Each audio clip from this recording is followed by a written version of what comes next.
एक बार की बात है। हिमालय के घने जंगलों के बीच एक छोटा सा गांव था। गांव के पास एक पुराना उजाड़ बंगला था, जिसे लोग भूतिया हवेली कहते थे। कहा जाता था कि वहां रात को अजीब अजीब आवाजें आती हैं, और जिसने भी वहां रात बिताई वह कभी लौट कर नहीं आया।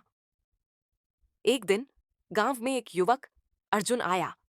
वह साहसी और जिज्ञासु था। जब उसने हवेली की कहानियां सुनी तो उसने ठान लिया कि वह वहां रात बिताएगा और सच्चाई का पता लगाएगा।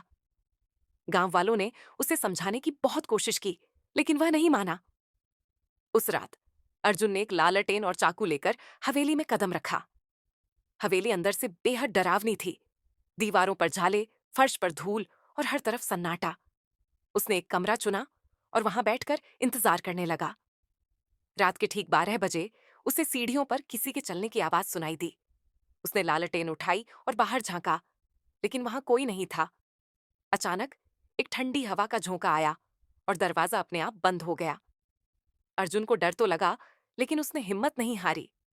अचानक उसे एक लड़की की हंसी सुनाई दी।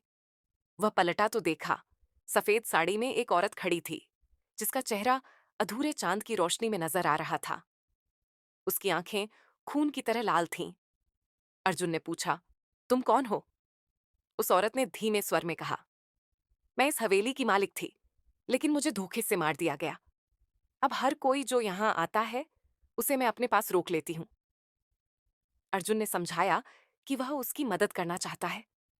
लड़की ने एक पल के लिए सोचा और कहा, अगर तुम मेरा बदला ले सको तो मैं तुम्हें छोड़ दूंगी। अर्जुन ने उसकी कहानी सुनी और अगले दिन उस आदमी को ढूंढा जिसने उसकी हत्या की थी। उस आदमी को कानून के हवाले करने के बाद अर्जुन फिर से हवेली गया।